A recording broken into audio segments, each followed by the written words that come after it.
Dzień dobry. Cześć. Nazywamy się Jakub i Dawid i jak pewnie część z Was wie, jesteśmy parą. A nawet małżeństwem.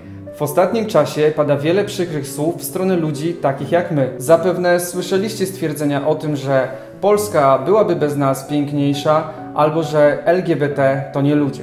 Zazwyczaj próbujemy takie rzeczy ignorować, ale nadszedł czas, aby wszystko na spokojnie sobie wyjaśnić. LGBT to nie jest ideologia, to nie jest też żadna organizacja czy partia. To ludzie, a każda litera oznacza określoną grupę. L oznacza lesbijki, czyli kobiety kochające kobiety. G to geje, czyli mężczyźni kochający mężczyzn. To akurat my. B jak osoby biseksualne, czyli takie, które mogą zakochać się zarówno w kobiecie, jak i w mężczyźnie.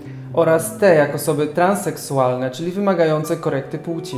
Stanowimy mniejszość seksualną, ale to nie jest żadna ideologia. Wśród nas są osoby wierzące, jak i niewierzące. Z wykształceniem wyższym, jak i po szkołach zawodowych. Z dużych miast, jak i ze wsi. Z Polski wschodniej, jak i z Polski zachodniej. Są wśród nas zwolennicy Roberta Biedronia, Rafała Trzaskowskiego, ale są też i wyborcy PiS i Andrzeja Dudy.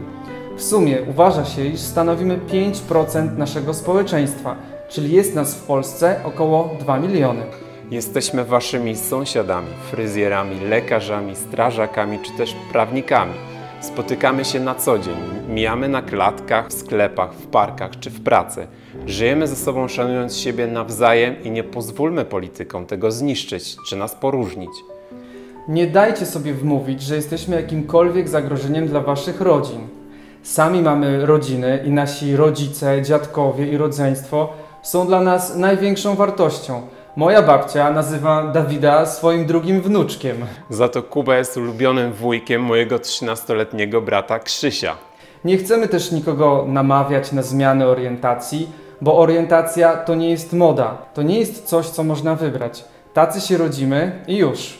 To prawda, że brakuje nam w Polsce wielu praw i dlatego organizujemy marsze czy manifestacje. Tak samo jak górnicy czy rolnicy, kiedy czują się lekceważeni przez władzę. My tak czujemy się przez ostatnie 30 lat. Nie pragniemy wcale przywilejów, a zwyczajnej równości. Chcemy mieć prawo do informacji o stanie zdrowia ukochanej osoby, możliwość wspólnego rozliczania się, dziedziczenia po sobie, czy odebrania chociażby za siebie poczty. Dla wielu z Was to coś normalnego, a dla nas jest to wciąż nieosiągalne. Przyznanie nam takich możliwości nie odbiera przecież nikomu żadnych praw. Nie spowoduje, że tradycyjne małżeństwa staną się mniej cenne czy mniej chronione, a nam pozwoli poczuć się we własnym kraju bezpiecznie. Słowa, które wypowiadają ostatnio politycy, budzą nasz strach. Jak byście się poczuli, gdyby ktoś powiedział: Polska bez katolików byłaby piękniejsza, albo emeryci to nie ludzie?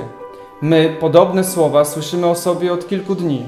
O tym, do czego prowadzi taka mowa nienawiści, przekonaliśmy się 1,5 roku temu w Gdańsku, czy widzimy chociażby teraz w Ameryce.